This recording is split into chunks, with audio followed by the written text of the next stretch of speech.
Assalamualaikum teman-teman, selamat berjumpa lagi dengan saya Abdurrahman dan masih tetap di channel Abdurrahman ya. Dan masih tetap juga mengupas tentang seputaran gangguan asam lambung dan sensitif psikosomatis.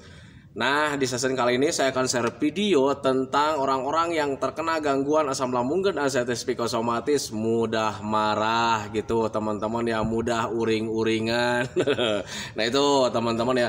Nah makanya bagi teman-teman yang sekarang sedang terkena gangguan asam lambung dan sensitif psikosomatis, kemudian selalu mengalami mudah marah, selalu mengalami sering uring-uringan juga gitu teman-teman ya.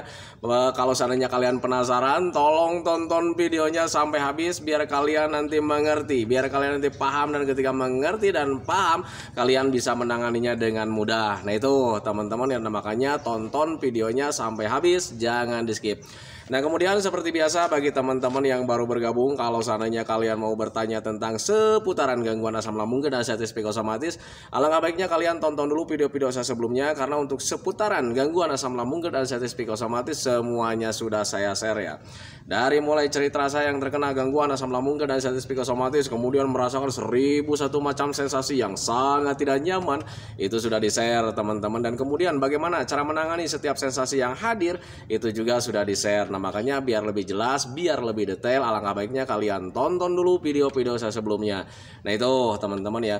Dan kemudian bagi teman-teman yang baru bergabung juga, seperti biasa juga, kalau seandainya kalian belum subscribe channelnya, mohon videonya itu di subscribe dulu, karena untuk subscribe itu tidak memerlukan biaya, tidak memerlukan pendaftaran. Jadi subscribe itu adalah hal yang sangat mudah sekali bagi teman-teman lakukan ya.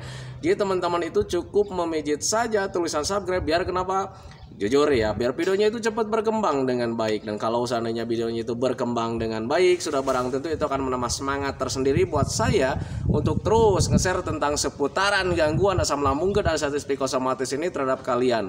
Kemudian yang lebih penting dan yang lebih utamanya, tekan juga tombol lonceng sama tombol like-nya ya, biar kalian itu dapat notifikasi atau pemberitahuan video saya yang terbaru. Karena saya itu akan terus nge-share tentang seputaran gangguan asam lambung dan sensitif psikosomatis ini terhadap kalian, dengan tujuan semoga saja videonya itu menjadi wasilah atau jalan keluar bagi kalian yang sedang mengalami gangguan asam lambung dan sensitif psikosomatis hingga membaik ya, apalagi sampai sembuh total. Amin ya robbal alamin. Ya minimal hanya memberikan motivasi saja, atau lebih minimalnya lagi hanya sekedar menemani kalian yang sekarang sedang merasakan tidak nyamannya dari gangguan asam lambung dan sensitif psikosomatis. Nah itu teman-teman ya. Nah kembali lagi ke topik utama teman-teman ya. Untuk orang-orang yang terkena gangguan asam lambung dan sensitif psikosomatis, ada kalanya emosi kita itu tidak stabil teman-teman ya. Banyak sekali sebetulnya untuk sensasi dari gangguan asam lambung dan sensitif psikosomatis itu teman-teman. Jadi selain emosi tidak stabil itu banyak sih sebetulnya teman-teman. Nah, makanya untuk orang-orang yang terkena gangguan asam lambung dan sensitif psikosomatis selalu bilang bahwa gangguan aslam itu 1001 macam sensasi. Nah itu teman-teman, dari mulai perasaannya, sifatnya teman-teman, dan bahkan untuk medisnya ada. Nah itu teman-teman ya, tergantung dari emosi kitanya teman-teman ya. Nah itu bukan tergantung ya, termasuk dari sensasi emosinya teman-teman. Jadi untuk orang-orang yang terkena gangguan asam lambung dan sensitif psikosomatis itu ada kalanya kita itu selalu mudah marah gitu teman-teman, sering uring-uringan gitu teman-teman ya. Dan kadang ketika kita mempunyai sensasi seperti itu, kadang kita juga menjadi bingung tersendiri gitu teman-teman ya. Kenapa nih akhir-akhir ini saya mudah marah kan gitu teman-teman ya. Kenapa nih akhir-akhir ini kok saya itu sering uring-uringan gitu teman-teman ya.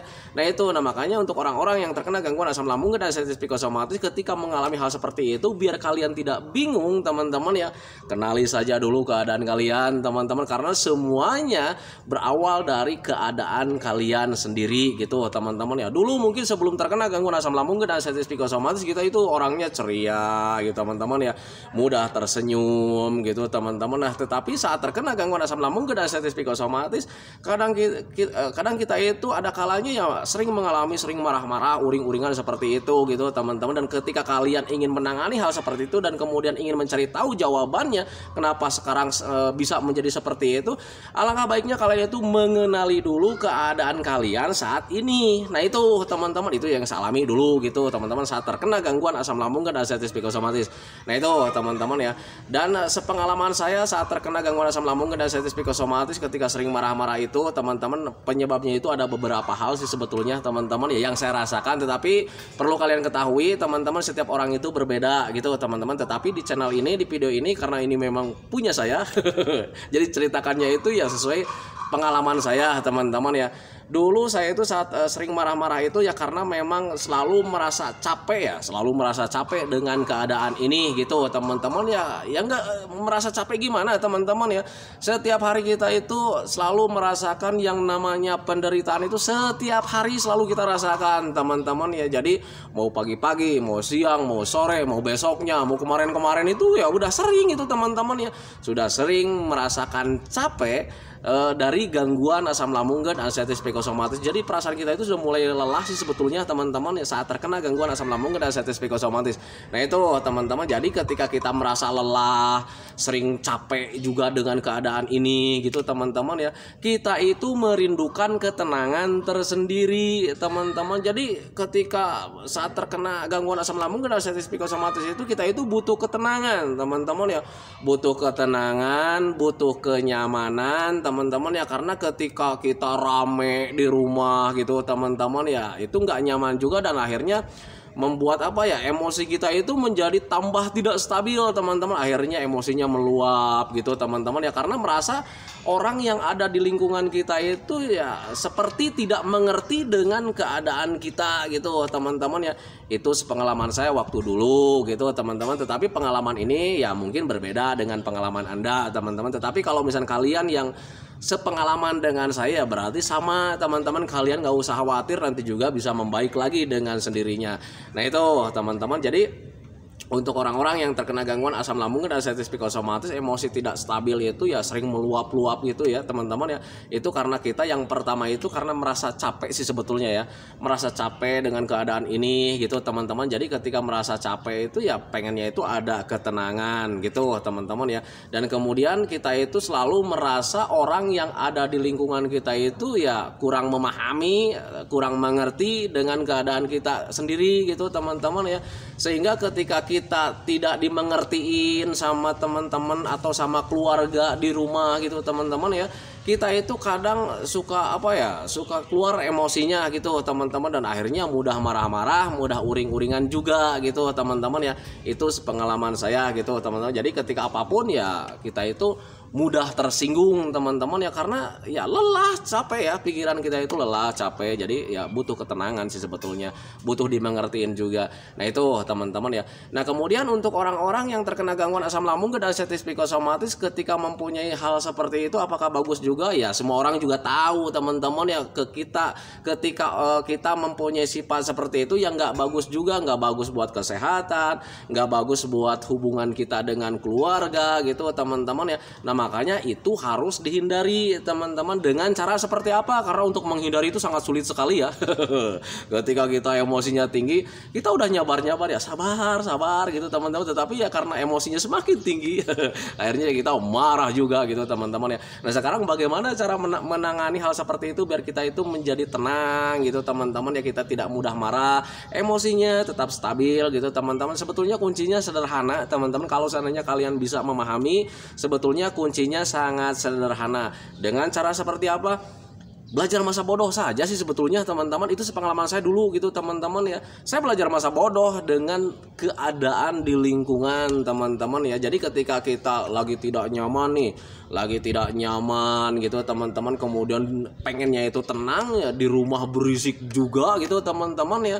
Ya belajar masa bodoh aja, nggak peduli dengan lingkungan sekitar teman-teman. Yang penting gimana caranya supaya hati kita itu tenang gitu teman-teman. Jadi dulu itu saat terkena gangguan asam lambung dan gastritis psikosomatis, ketika ingin mendapatkan ketenangan tetapi di rumah itu sangat berisik, kemudian mereka kurang mengerti dengan keadaan kita itu ya, kadang saya itu selalu melakukan hal-hal yang hal-hal yang membuat saya tenang dengan cara sendiri gitu teman-teman ya. Saya dulu itu cuman pakai headset pakai headset, kemudian mendengarkan audio terapi gitu teman-teman, audio relaksasi, kadang suka suka mendengarkan musik-musik yang saya suka gitu teman-teman ya, cuman dengan cara seperti itu teman-teman. Tetapi ketika misalkan ada kalanya kan untuk orang-orang yang terkena gangguan asam lambung itu ya kadang kalau lagi mood ya suka juga gitu teman-teman. Nah sekarang kalau misalkan tidak mood dengan seperti itu gimana caranya? Untuk cara sih sebetulnya banyak teman-teman. Jadi selain mendengarkan musik-musik, saya itu sering keluar juga gitu teman-teman. Jadi kalau misalnya di rumah berisik nih, di rumah berisik, kemudian mereka itu seolah-olah tidak mengerti dengan keadaan kita yang butuh ketenangan gitu teman-teman ya. Saya nggak terlalu banyak pikiran teman-teman, belajar masa bodoh aja. Jadi yang saya lakukan itu keluar. Nah itu teman-teman, keluar jalan-jalan. Walaupun ketika jalan-jalan itu ya tidak menyenangkan sih sebetulnya teman-teman ya. Untuk aslam itu memang semuanya itu serba tidak nyaman gitu teman-teman ya. Nah tetapi ketika di luar kadang mencoba menenangkan diri, menerima apa yang terjadi gitu teman-teman ya, tanpa dirasa itu kita itu mempunyai ketenangan tersendiri gitu teman-teman. Kemudian ketenangan itu hadir karena ya pemikiran, kemudian penglihatan teralihkan dengan apa yang kita hadapi teman-teman ya. Biasanya kan gitu ya, untuk orang-orang yang terkena asam itu sukanya mumet pikirannya gitu teman-teman ya, terasa hampa. Tapi ketika kita jalan keluar gitu teman-teman ya, kita itu semua perasaan, semua pemikiran itu teralihkan dengan apa yang ada di hadapan gitu teman-teman. Dari mulai penglihatan kita bisa melihat orang-orang yang lalu lalang ya teman-teman ya, banyak anak-anak yang bermain gitu teman-teman. Kemudian dari pemikiran juga fresh juga, karena kita sudah mulai bisa berpikir tentang apa yang kita lihat gitu teman-teman. Ketika kita melihat nih anak-anak sedang bermain ya, kita itu berpikir wah enak sekali itu anak-anak gitu ya, hidupnya bebas gitu teman-teman ya, kemudian tidak terlalu banyak yang dirasakan gitu teman-teman. Tetapi ya minimal itu kita itu mumet kita itu hilang gitu teman-teman. Ketika saat di rumah berisik ya, ketika jalan seperti itu ya mumetnya hilang dengan sendirinya teman-teman. Dan ketika dipaksakan setiap hari terus begitu teman-teman ya, lambat laun ada ketenangan tersendiri teman-teman, dan tahu-taunya kita itu sudah nyaman. Nah itu teman-teman, itu pengalaman saya. Jadi ketika mencari kenyamanan untuk diri sendiri itu, saya tidak terlalu egois terhadap orang lain. Jadi tidak terlalu mengharapkan orang lain itu mengerti dengan keadaan kita teman-teman ya. Kalau seandainya kita mengharapkan orang lain itu mengerti tentang keadaan kita ya memang agak sulit juga teman-teman. Karena apa ya? Karena mereka itu menganggap kita itu ya sempurna sih sebetulnya teman-teman ya. Padahal yang dirasa itu di hati, di perasaan, di pemikiran kita itu ya kita itu sedang bergejolak. Nah itu teman-teman, jadi nggak usah berharap dari orang lain kalau seandainya kita itu pengen tenang. Nah itu teman-teman, jadi dulu itu memang ketika kita berharap terlalu berharap ke orang lain itu ya kadang suka ada bentrok juga di situ gitu teman-teman. Jadi kadang ya sering adu argumen juga dengan orang lain, jangan berisik dong, gua kan lagi sakit ini gitu teman-teman ya. Nah itu sebetulnya harus dihindari teman-teman, karena ketika kita memaksakan kehendak kita itu ya kadang orang lain itu malah jadi cemberut, kemudian malah jadi memusuhi kita, malah jadi menyepelekan kita, malah menganggap kita itu egois dan sebagainya. Nah itu teman-teman, makanya hal yang paling harus dilakukan itu ya belajar masa bodoh saja sih sebetulnya teman-teman ya. Belajar masa bodoh, gua nih sedang sakit nih ya, sedang tidak nyaman gitu, butuh ketenangan. Orang-orang pada berisik. Ada yang main musik dengan suaranya yang begitu keras, kemudian ada yang tertawa gitu teman-teman, dan itu bisa membuat tidak nyaman sih sebetulnya teman-teman ya. Karena untuk orang yang terkena gangguan asam lambung dan sensitif psikosomatis, pengalaman saya teman-teman ya, butuhnya itu ketenangan gitu teman-teman. Jadi mendengarkan suara-suara yang begitu keras itu ya agak tidak nyaman di telinga itu teman-teman, dan akhirnya timbul rasa tidak nyaman di perasaan. Nah itu teman-teman, dan ketika kita menghendaki kehendak kita teman-teman ya dengan cara mengharapkan orang lain mengerti sama kita itu ya kadang agak sulit juga. Tolong dong jangan berisik nih, gua lagi tidak nyaman nih gitu teman-teman ya. Kadang ya mereka kalau seandainya menerima ya syukur gitu teman-teman ya, kita mendapatkan ketenangan. Tetapi ada juga ketika tatkala orang lain tidak menerima dengan keadaan seperti ini ya agak sulit juga. Kadang kitanya kalau misalkan mereka tidak mengerti, kadang kita emosinya meluap, dan akhirnya di situ boom terjadi emosinya keluar teman-teman, kita marah gitu teman-teman ya. Itu pengalaman saya dulu gitu teman-teman. Jadi Jadi malu diceritain nih. Jadi dulu itu sering lempar sendal gitu teman-teman. Wah saya lempar sendalnya, berisik amat lu, pergi semua gitu kan ya. Jadi nggak enak nih gitu teman-teman ya. Nah ketika terus terulang terjadi seperti itu ya kadang kita nggak enak lah sama keluarga gitu teman-teman. Dan akhirnya mencoba belajar masa bodoh saja. Ketika mereka berisik saya alihkan dengan mendengarkan audio terapi gitu teman-teman, pakai headset gitu ya biar ya keberisikan di depan itu nggak terlalu terdengar kan gitu teman-teman. Dan ketika kita mendapatkan hal seperti itu, berisik di depan gitu teman-teman, kemudian kita mau mendengarkan musik itu nggak mood juga gitu teman-teman ya, saya mencoba mengalihkan dengan jalan-jalan saja keluar gitu teman-teman, jalan-jalan keluar. Walaupun dengan perasaan tidak nyaman, saya keluar teman-teman dengan catatan ya harus makan dulu, harus minum dulu gitu teman-teman. Dan ketika keluar memang ada kalanya di awal-awal itu sangat sulit ya, karena yang namanya perasaan orang-orang yang terkena gangguan asam lambung dan diabetes psikosomatis setiap harinya itu berkecamuk ya, perasaannya tidak nyaman, gundah gulana. Wah setiap hari itu seperti itu, bahkan bukan setiap hari lagi ya, setiap menit. Nah itu teman-teman, jadi perasaan kita itu ya dipermainkan seperti itu teman-teman ya. Dan akhirnya ketika dipaksakan setiap hari jalan-jalan seperti itu, lambat laun justru ada kalanya kita itu justru lebih nyaman di luar gitu teman-teman ya. Itu sepengalaman saya dulu gitu teman-teman. Jadi berbeda lah ketika di rumah itu ada perasaan karena memang sering di luar gitu teman-teman ya. Jadi ketika di rumah itu menjadi tidak nyaman sih sebetulnya teman-teman, karena keterbiasaan ketika di luar gitu teman-teman ya. Jadi ketika pagi-pagi bangun itu, ketika sudah makan itu pengennya itu cepat keluar sih sebetulnya teman-teman, karena memang terbiasa seperti itu ya. Kita pengen cepat-cepat keluar karena di luar itu sudah bisa berpikir bahwa di luar itu menyenangkan, kita bisa ketemu sama orang-orang, kita bisa bersosialisasi dengan orang-orang, kita bisa bercanda-canda dengan orang-orang, kita bisa melihat aktivitas orang-orang gitu teman-teman ya. Itu yang saya lakukan dulu gitu teman-teman. Dan ketika terus itu terjadi gitu teman-teman ya, saya sering di luar gitu teman-teman ya, timbul suatu kegiatan lainnya juga gitu teman-teman, karena kita sering bersosialisasi dengan orang lain, sering ngobrol dengan orang lain, malah di situ timbul rencana-rencana teman-teman ya. Kadang ketika ngobrol itu jalan-jalan yuk kemana nih gitu teman-teman, walaupun di awal-awal ketika diajak itu sulit juga gitu teman-teman ya, karena ada rasa kurang percaya diri terhadap diri kita sendiri. Sering bertanya apakah saya mampu melakukan jalan-jalan bersama mereka, itu sering sekali terlintas dalam pikiran saya gitu teman-teman ya waktu itu. Nah tetapi karena memang terus dipaksakan akhirnya lambat laun, karena memang rasa malu juga, wah malu nih gua nih diajak terus tapi nggak ikut terus gitu teman-teman. Waktu itu saya paksakan jalan-jalan bersama teman-teman dan akhirnya ya nyaman gitu teman-teman. Walaupun ya sekali lagi ya, untuk orang-orang yang terkena gangguan asam lambung dan diabetes psikosomatis di awal-awal menghadapi segala sesuatu apapun itu gitu teman-teman ya, di awal-awal sangat tidak menyenangkan dan sangat tidak nyaman teman-teman ya. Tetapi kalau misalkan sering dilakukan seperti itu teman-teman, dan akhirnya kita nyaman sendiri, dan tahu-taunya justru bukan orang lain yang membuat rencana, malah kita sendiri yang membuat rencana. Mengajak teman-teman itu malah kita sendiri gitu teman-teman ya. Ayo dong besok jalan-jalan lagi, ayo dong besok jalan-jalan lagi, seperti itu teman-teman. Dan ketika terus kejadian itu sering berulang gitu teman-teman ya, lambat laun kita itu terasanya itu ya tahu-taunya sih sudah normal. Nah itu teman-teman, sudah normal, sudah sehat, kita merasa sempurna lagi. Nah itu teman-teman ya, itu sepengalaman saya dulu gitu teman-teman. Makanya catatan untuk orang-orang yang terkena gangguan asam lambung dan diabetes psikosomatis, semuanya itu butuh pembiasaan sih sebetulnya teman-teman ya, dari mulai fisiknya, dari mulai perasaannya, dari mulai pemikirannya, bahkan di mentalnya juga gitu teman-teman ya. Sebetulnya untuk gangguan asam lambung dan diabetes psikosomatis semuanya butuh pembiasaan. Nah itu teman-teman, nah makanya bagi teman-teman yang sekarang masih di dalam rumah, sering nongkrong di rumah saja gitu teman-teman ya, cuman kamar, ruang tamu, dapur, kamar, ruang tamu, dapur. Kalau seandainya masih selalu seperti itu, alangkah baiknya kalian sering jalan-jalan keluar saja. Nah itu teman-teman, mencoba mencari ketenangan di luar gitu teman-teman, karena ketika di luar itu semuanya itu lebih cepat, pengalaman saya gitu teman-teman ya. Berbeda ketika kita itu penanganan dari semuanya itu cuma di rumah saja, itu berbeda. Nah itu teman-teman, makanya harus bisa memahami ke sana.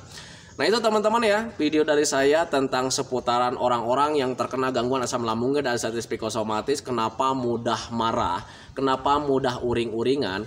Itu karena yang pertama kita itu merasa capek ya, merasa capek dengan keadaan kita sendiri gitu teman-teman ya, karena mengingat kita itu terkena gangguan aslamnya itu ya begitu lama gitu teman-teman ya. Jadi wajar menurut saya ketika orang-orang yang orang yang terlalu lama merasakan penderitaan itu yang merasa capek, merasa lelah dengan keadaan kita, sehingga ketika merasa capek kita itu merindukan ketenangan, merindukan kenyamanan. Sementara kenyamanan itu ya kadang tidak didapat gitu teman-teman, dan akhirnya ketika kita tidak mendapatkan apa yang kita inginkan, di situ baru emosi timbul dan akhirnya ya kita itu mudah marah, kita itu mudah uring-uringan juga. Nah itu teman-teman, seolah-olah mereka yang di hadapan kita itu kurang mengerti dengan keadaan kita. Nah itu teman-teman ya, kemudian solusinya adalah belajar masa bodoh saja teman-teman ya. Lakukan caramu sendiri, gimana caranya kalian itu supaya mendapatkan ketenangan, karena untuk mendapatkan ketenangan itu banyak sekali ragamnya, banyak sekali caranya gitu teman-teman. Jangan terlalu berharap pemberian dari orang lain, karena orang lain itu belum tentu mengerti tentang keadaan kita. Nah itu teman-teman, jadi caranya banyak sekali dan lakukan caranya seperti yang Anda pikirkan gitu teman-teman. Kalau seandainya kalian mempunyai cara seperti ini membuat nyaman, lakukan saja gitu teman-teman, sesederhana itu. Nah itu teman-teman, kemudian jangan lupa juga tetap menjaga 3P-nya. Pola makan itu jangan sampai kita itu berantakan lagi teman-teman ya. Kemudian pola hidupnya jangan berantakan lagi, apalagi pola pikirnya. Nah itu teman-teman, biar kalian itu cepat membaik, cepat sehat, cepat sembuh total. Nah itu teman-teman ya.